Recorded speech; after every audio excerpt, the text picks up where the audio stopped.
Hi, I'm Scott. Welcome back to my shop.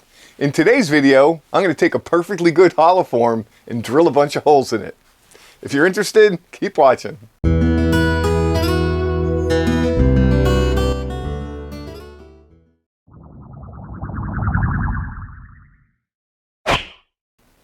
Before we get started, don't forget to hit the like button. Don't forget to subscribe to the channel. If you can, share the video with your friends. Leave me a comment after the video. If you like it, if you don't like it, tell me what you want to see. All that stuff really helps me out a lot. So in today's video, we're going to talk about drilling some holes. So keep watching. All right, you're going to start here with this piece of oak. And it's about 6 inches by 6 inches by 12 inches. And I've already marked center points on the top and the bottom. And center punched them, so I'll be able to get them up on my lathe and between centers pretty simply.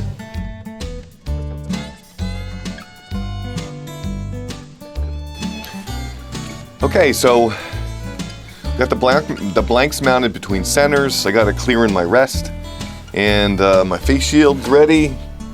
I'm going to be using a 1.5 inch roughing gouge, and we're going to true this up. Speed down. Gradually increase the speed.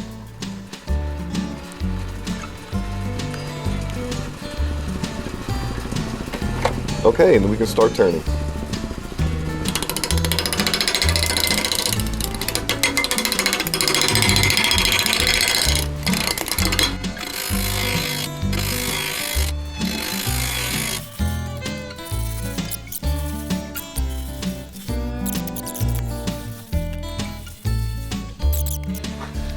Okay, so I forgot to turn the camera on, but you can see here I'm truing up this face. Mostly it still has a little bit further to go.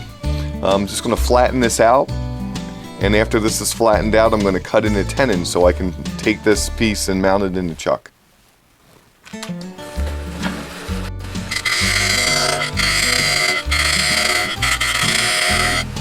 Now that I have the tenon formed, what I'm going to do is I'm going to create a little step. Okay, so they'll step the whole piece up off of the chuck. Okay, I was taught that a while ago, and it's just something I do on every piece. And then that step can be incorporated into the base of the piece. It just gives me a little bit more wiggle room when I'm getting close to the end. So I'm going to cut that step in now.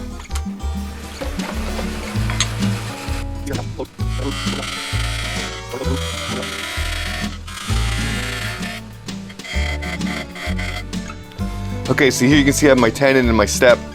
Okay, so the next step for me is I'm going to flatten out this face. Actually, I'm going to have the outer edge of it a little bit, further out towards the bottom, and the interior edge is going to be like sloping down slightly, and that will make it so the jaws will fit or sit on the step, and the outside of the step will actually be resting on the jaws. Okay, so the goal really is here to have this as flat as possible or slightly tapered in, and then of course the tenon is going to have a slight dovetail to it. Okay, and to do that I'm going to use a skew. Here's the skew. Okay, and you can see I have a slight angle here, so when this is flat, this will create a dovetail. Okay, and that's how I'm going to use this skew.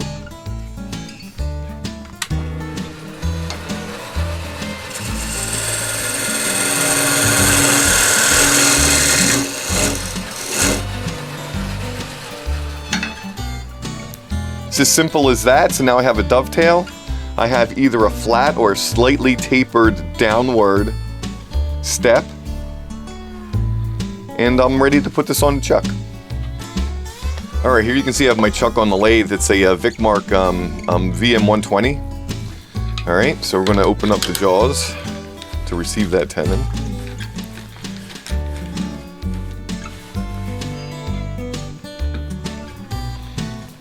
All right, and we're just going to tighten the jaws just enough to hold this piece. Okay, so these jaws aren't tight. I'm going to move the tailstock in, lock down the tailstock, and then put some pressure on. Okay, and then the point of that is actually taking this piece and forcing it up against the chuck so it'll sit as flat as it possibly can on that step. And then once I have that tightened up, now I can tighten up the jaws on the chuck.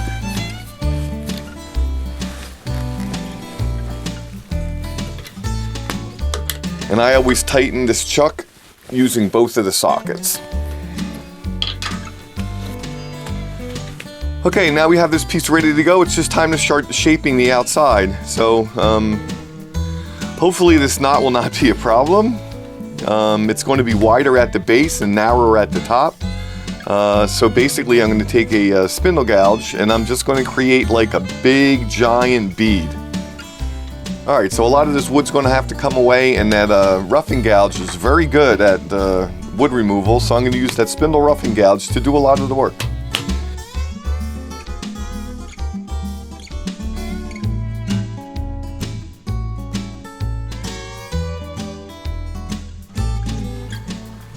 Alright, so you can kind of basically see the shape I'm going for here, right? It's going to be, you know, the bottom will be here. This will be gone. This will just become a foot eventually. But we have it narrow here. The widest part's going to be near the bottom, and then it's going to taper to the top. And I just like to have this one big flowing curve. And this is still, the diameter is too big, but you get the rough idea on how the shape's going to be. So I'm just going to keep at it until I'm happy with the overall size and shape.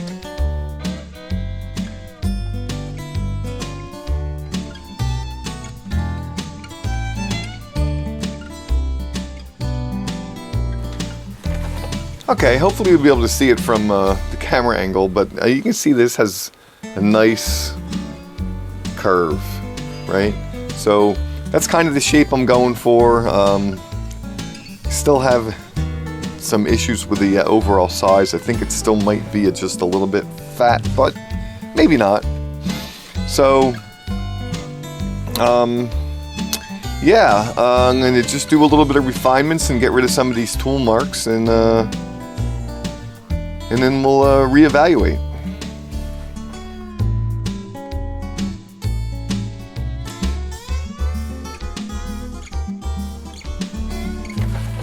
Alright, you can see I got rid of a lot of those tool marks. Not all of them, but most. And I'll do some more refinements. But overall, I think I'm pretty happy with that. This knot is still going to be an issue, but we'll work around it. There's another little something here.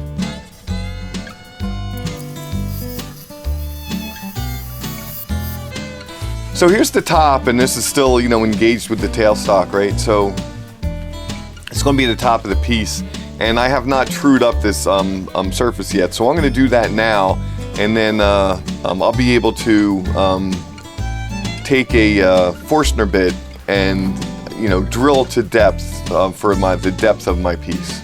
Okay, but for now I need to flatten this surface up.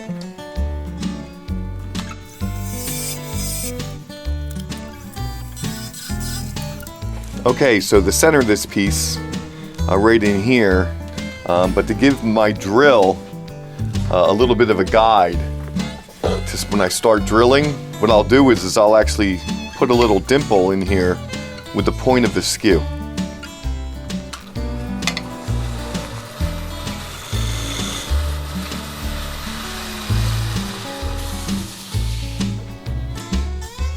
Okay, so here you can see I have the piece set up. I got my drill chuck, I got a Forstner bit on an extension, and we're gonna have to bore a hole through this piece to set the depth for when I do the hollowing. So I just take a ruler and I kind of eyeball the bottom, and I want the wall thickness here to be, you know, somewhere about like 3/8, 5/16 of an inch. So I kind of eyeball that at the bottom, and I look to the top, and it's marrying up right about at 9 inches here. So then what I'll do is I'll take from the point of the Forstner bit and I'll measure up 9 inches, and you can see I got various spots on here marked with a Sharpie. Well, unfortunately 9 inches is right here at this bevel on the drill chuck. So that's what I'm shooting for. Hopefully I'll be able to get it that deep. I think the bit is actually the same size or a little bit bigger than this chuck here, but hopefully that'll all work out. Okay, but that'll put it to the right depth, and then that'll give me a location where to stop for when I'm doing hollowing.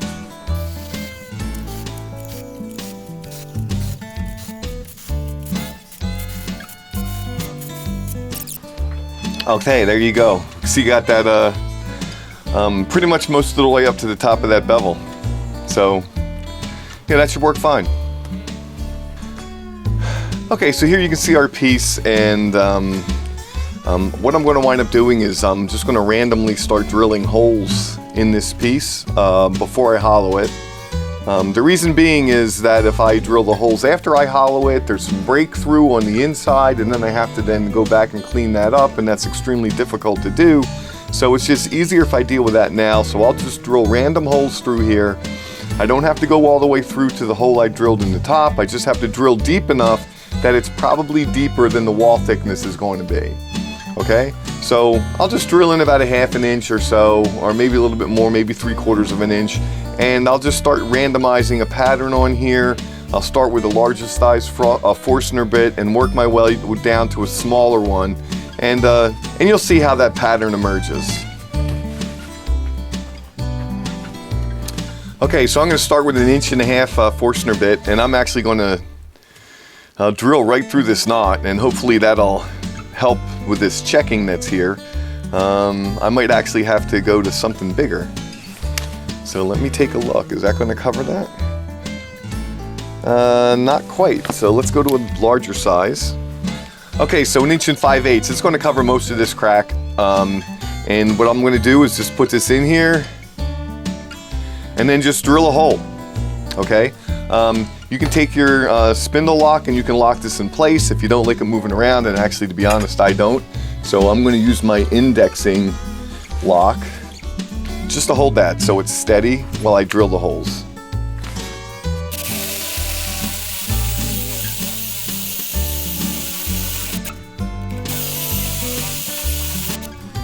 Okay, that didn't do too bad for drilling through a knot, right? So I got a little bit here where it's it pulled out, and it really kind of, I don't say messed it up, it's not really fair. So, but it's just going to be something I'm going to have to sand out later, okay, once the whole thing's done. Okay, so that's number one, that's done. I just basically drilled to the depth of the, the size of the bit here, so about what, 3/4 of an inch-ish, right? And so what I'll do is I'll just randomize some spots along this piece with the same bit, and then I'll just do several ones I'll step down maybe a size or two, and then I'll fill in the gaps and step down a size or two, and then fill in those gaps until I have the whole thing covered.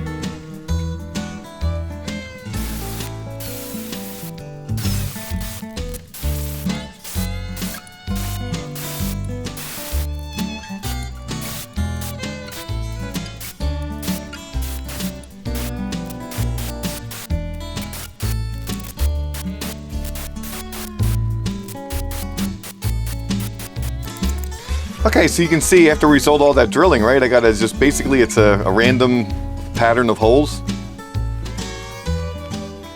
And the hole depths are deep enough so when I hollow this out, they'll actually perforate through, okay, and it'll be smooth from the inside from the hollowing tools. And I won't have to worry about any tear out on the other side. Okay, so next step, right, let's get the hollowing rig set up, and we can hollow this piece out.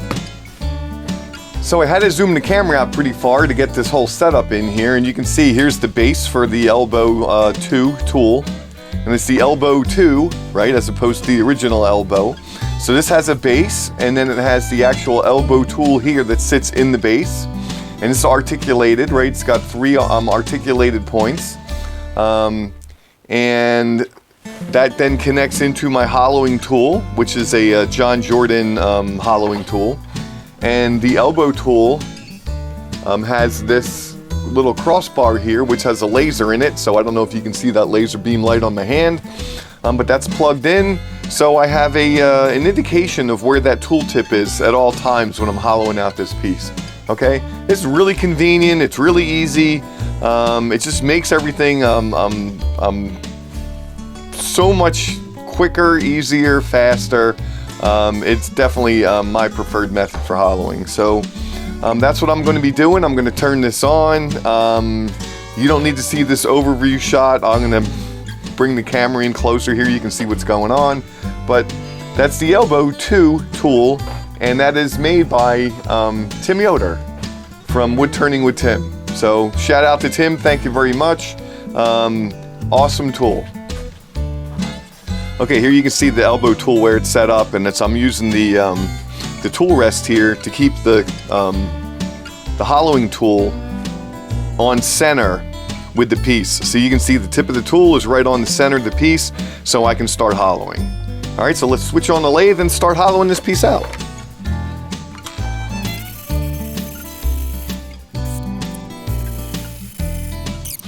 Okay, so as I'm hollowing this and as I start basically perforating this piece because of these holes I drilled, it's going to really eliminate the need for me to take this air hose, and blow the shavings out of the piece. Okay, but for now I still have to do that because it's just too many shavings are clogging up. But you can see some of these holes. I mean, this one's already gone through, this one's close, this one's gone through, this one's most of the way through. But it'll just eliminate the need because all those shavings will be able to escape through these holes. So that's also very convenient. The other thing is if I turn an overhead light on, I'll actually be able to see the tip of this tool inside the piece without the use of the laser. So the laser is very convenient, but in a piece like this, not really necessary. If you want to judge the wall thickness, you'll be able to actually see the tool. So I'm going to move the camera so you have a little bit of a different angle, but I really gotta make sure that it's not pelting my camera with too many shavings. So okay, let's do that and keep turning. Okay, so hopefully you'll be able to see that dot, right? So you can see, well, I can just set this dot. I'm gonna set the wall thickness. You know, like I said, 3/8 to 5/16 is about that. So I'll just tighten up the little arm that controls that laser, and then you can see I can actually set that wall thickness, right? So as I'm going through and hollowing this, as I get to the wall thickness of the piece, the laser light will come off of the piece itself. Right now it's too thick, so the laser's here, but as I get closer to where it's thinner, you can see it's starting to elongate, and then eventually will just be shining off the piece. And then I'll know I'm at the proper wall thickness, okay? So I'm gonna hollow out the rest of this piece. There's gonna be shavings flying everywhere, and hopefully I won't mess up too much stuff. So, of my camera equipment, sorry about that. So let's hollow through this, and let's see how it goes.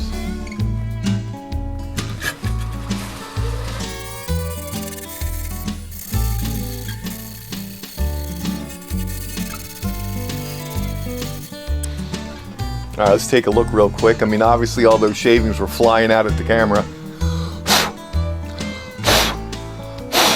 All right, my camera's kind of covered in dust, right? So, but you can see how that's perforated through. Now this wall thickness is too thick still. This straight tool, because of the angle, I'm not going to be able to turn this to wall thickness that I want. With this straight tool, I'm gonna have to switch to one with a little bit of a hook on it.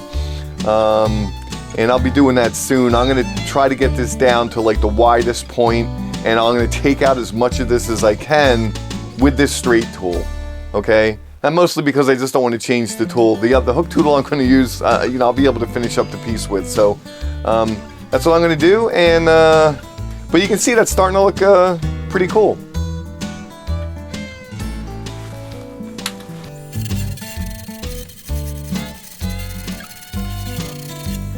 Okay, you can see I had this hollowed down pretty much to about as far as I can go. And it's really because it's binding here at the tip. I have this tool pressed all the way against the opening on this side, and it's angled in towards this end. And it's just the best I can do with the straight tools. Okay, here you can see that hook tool that I'm going to use, and I believe this is the number 2 hook tool. I get confused which one's which number, okay? But this is the slight bend, as opposed to this one, which has a much steeper bend to it, okay? So this is the other hook tool. I believe this is the number 1. So I'm going to be using this one. It's already set up here. I have the laser reset, and you can see here that when I have the laser up against the inside wall, now this is almost as thick as I wanted. It's just a little bit thick on the thick side, but just it only is going to take a little bit more cutting, and that laser is going to drop completely off of that wood, and then I'll be at the right thickness. And I just have to work that all the way down.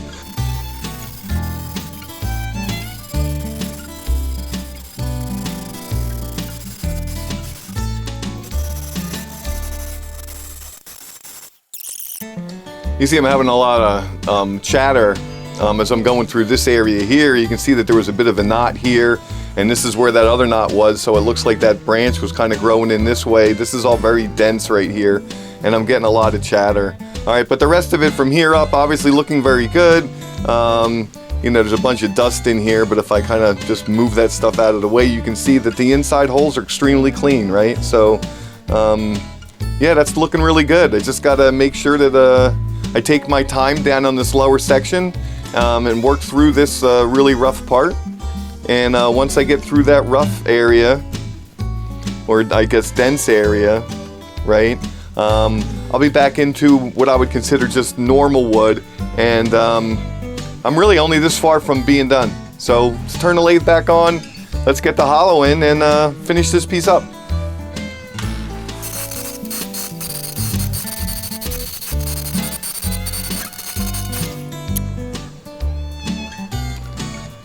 Okay, I'm going to switch back over to that straight tool to finish up the bottom, but I have this, this is hollowed all the way out to here.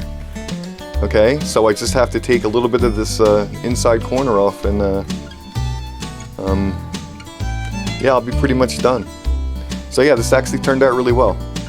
Okay, now I probably could just finish up with this hook tool, but the straight tool is better for this down here at the end, at least in my experience. So that's what I'm going to do.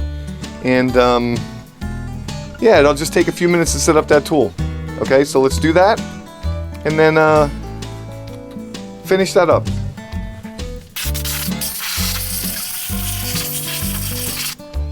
So I hollowed that little bit of the base with the straight tool off camera, and I didn't do that intentionally. I forgot to move the camera,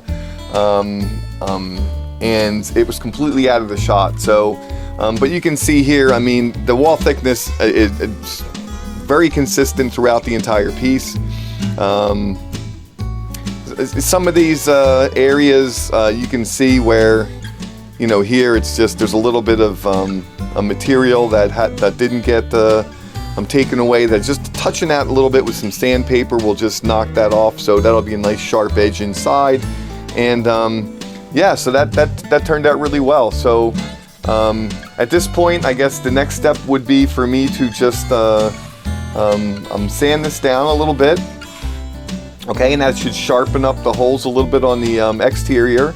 And I'll take some sandpaper with just my finger, and I'll work the insides of these holes just to get rid of some of that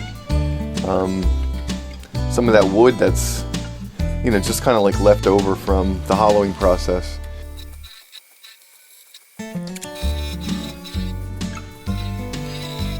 I sanded this 180. If you remember in the beginning, I took a lot of time making sure that I had as many of the tool marks out of there as I possibly could, and I had it as smooth as I could get it. So very little sanding needed at all. So this is sanded now to 180, and the outside's, you know, great. So I'm just going to, you know, hit it with a 240 and then the 320 and probably be done. But this next step here is a little bit tedious, okay? So this really is just taking your sandpaper, and I'm using Abernet, a sheet of Abernet, and you're really gonna have to hit each one of these holes and just that inside corner, just to make sure that there's no like bits of wood that was left over from that hollowing process that's going to just sit there and show up, okay? So this is going to be a little bit tedious for this project, but it's definitely worth it. I sanded the insides of all these holes. Now I could spend hours doing that, depending on how, you know, how perfect you want that to be. But I mean, it looks really good to me, and you get the general idea. So for all intents and purposes, though, this piece is done. It's not sanded smooth all the way to the bottom. I would never do anything like that. This is maybe sanded smooth, maybe about an inch. Okay. Just to give the inside, if you're looking at the top, you know, it gives that inside part of the rim continuity with the rest of the sanded piece.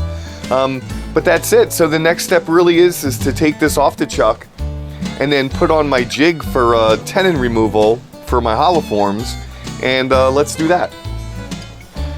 Okay, here you can see my jig for tenon removal for my Hollowforms, and I use this like probably 90% of the time. I got this idea from Sam Angelo, so thank you, Sam.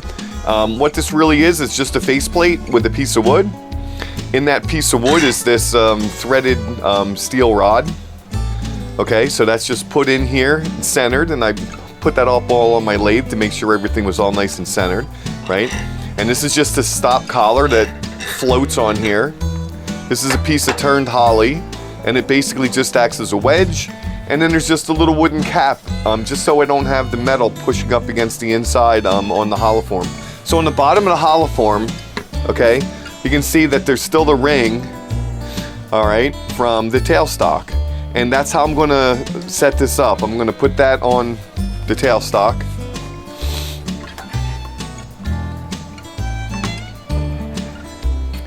And then I'll let that rest up on side that little bumper that's inside there, and then you can tighten that up a little bit. And then the little holly part, it basically acts as a wedge to then recenter the main part of your Hollowform, and then the stop collar comes up to hold the holly wedge in place, or the cone. Tighten that up so it won't slip.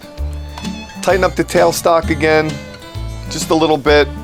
And now I can turn this whole piece away, and this is going to be pretty true, okay? You know, I know it's moved quite a bit since, you know, because all the holes and all the hollowing, so this has moved quite a bit. So this is not going to be 100% true, but this end's going to be pretty close, right? So let's just give that a shot, take a look. So as you can see, this area here is running really true, so I'll be able to then turn that all away, right? So I'll move the camera to a better angle so you can see what I'm doing, but I'm just going to turn this away, and then I'll turn a little bit of a foot onto this piece, and then we'll part it off, and we'll finish up the bottom.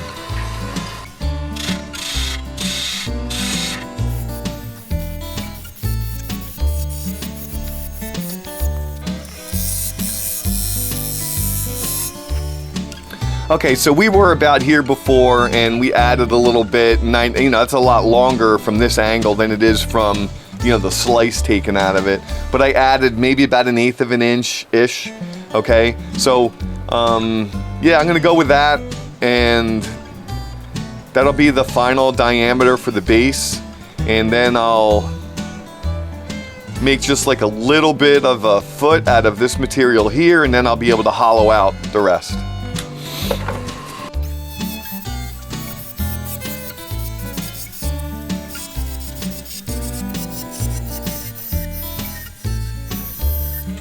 I'm just using the flat end of the gouge here, the back, and I'm just making sure that the depression I just cut is, you know, not any higher in any spot from the foot that I want to use, right? So it looks like it's going to be fine. I might just take a little bit more just to be safe off the inside, and then we'll cut this piece off. I got to sand this newly turned area here. We got to sand that again just to get it back down to the same 320 that the rest of the piece is. But yeah, a couple more cuts here, and then some sanding, and then we're going to take off this piece of waste, and then I'll show you how I clean up the bottom.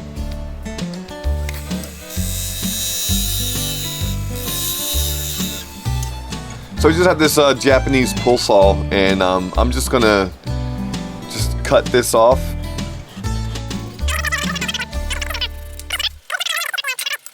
Okay, here you can see the little nub that's left over from when we took that chunk of wood off. You can even see I put a decorative ring on here, and you can still see this needs some sanding, but it's, you know, the wood's a little bit green as well, so there's still some moisture that's going to have to dry before I can finish sanding the bottom.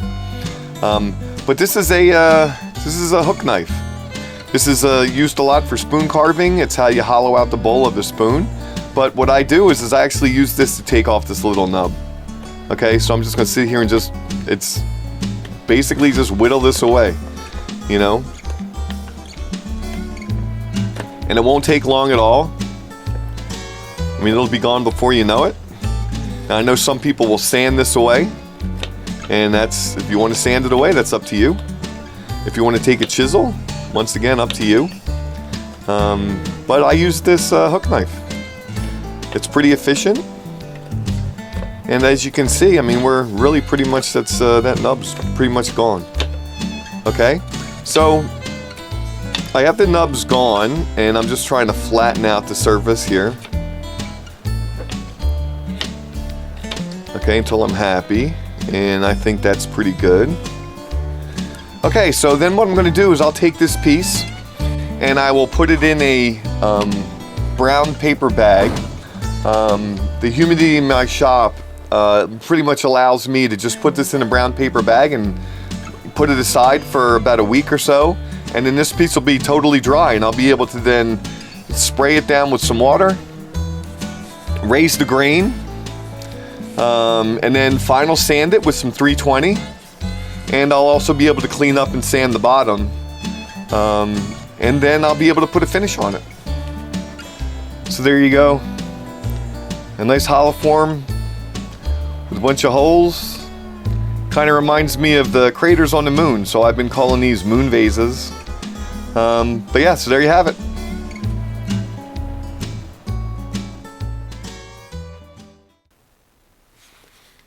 So a little bit of a unique way to spice up your Hollowforms, right? You just drilled a bunch of random holes, right? I had a lot of fun making this. I hope you had fun watching it, right? If you do make one, send me a picture. I'd like to see it. So I guess that's it for this video. Please remember, subscribe, like, share. All that stuff really helps me out a lot. And I guess that's it for now. So have fun turning, and I'll see you next time in Scott's Mini Woodshop. Have a great one.